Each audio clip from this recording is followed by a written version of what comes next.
July 10, 2025 రోజున కరీంనగర్ పారమిత పాఠశాలలో గురు పౌర్ణమి వేడుకలను నిర్వహించారు.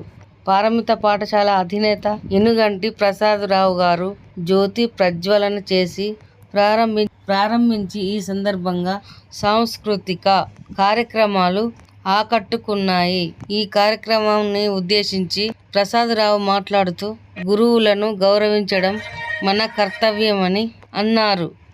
మనం తప్పులు చేస్తే ఆ తప్పులను ఎత్తి చూపి సన్మార్గంలో నడిపేవారే గురువులని అన్నారు. ఈ సందర్భంగా ప్రసాదరావు గారిని విద్యార్థులు, ఉపాధ్యాయులు శాల్వాలతో సన్మానించారు. ఈ కార్యక్రమంలో వీరితో పాటుగా పారమిత పాఠశాలలో డైరెక్టర్లు అన్కర్రావు గారు, వినోద్ రావు గారు, ప్రధానోపాధ్యాయులు ప్రశాంత్ బాలాజీ, కవిత గార్లు, సమన్వయకర్తలు, విద్యార్థులు